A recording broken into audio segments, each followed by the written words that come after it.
Broughton Hospital in Morganton, North Carolina, just outside of Asheville, is considered one of the most haunted buildings in the state of North Carolina. It's been in continuous operation since it's opened in 1883. It opened as the Western North Carolina Insane Asylum. It changed its name over to the State Hospital at Morganton for a while. And then in the 50s, it finally became Broughton Hospital. It was named after a governor at the time. But it's been in continuous operation since 1883. And, back when practices in the industry were evolving, we'll just say that lobotomies were still a thing, insulin shock therapy, electroshock therapy, ice baths, all that stuff, was considered cutting edge treatment at those times. So it's all happened within these walls.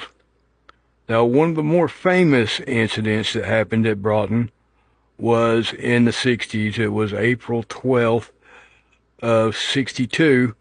There were a set of twins, the Eller twins. They were female, 31 years old. They both had schizophrenia. And they were always together. You couldn't separate them. Well, they did.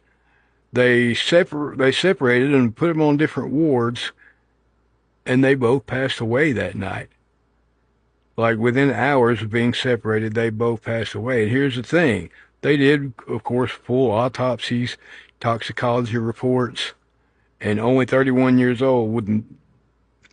Let's just say, till this day, it's still unknown cause what really happened. Now the theory is that they willed that to happen, that they just could not stand to be apart.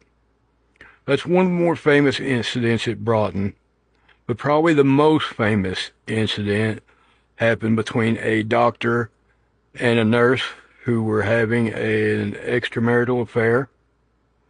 Well, this carried over into the office, and they locked themselves into the nurse's office, nurse's station, and it ended as horribly as it possibly could have. Neither one of them walked back out of that nurse's station.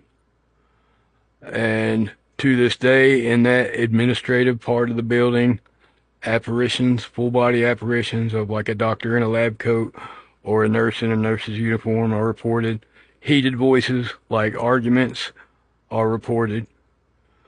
Now, one of the more famous hauntings at Broughton is an elevator that's supposed to basically operate entirely autonomously, like it has a mind of its own.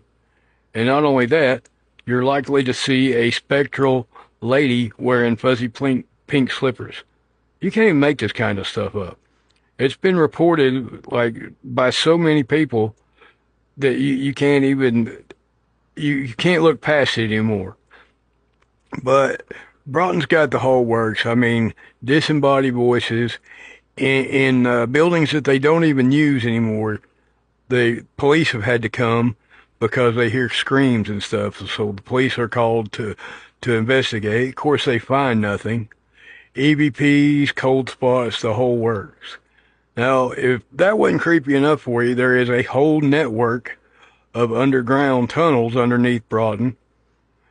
And from the best I can gather, they were used to transport people during wartime for like a safe way. Anyway, like basically like a bomb shelter, an underground place to transport people.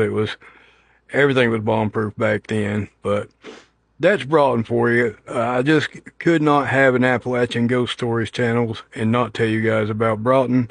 That's been Jay's Haunted Appalachia for tonight. I hope you guys enjoyed the story. Keep sending me those stories and suggestions. Message me, mail me. I don't care. I'll just be tickled to hear from you. And keep Appalachia haunted, y'all.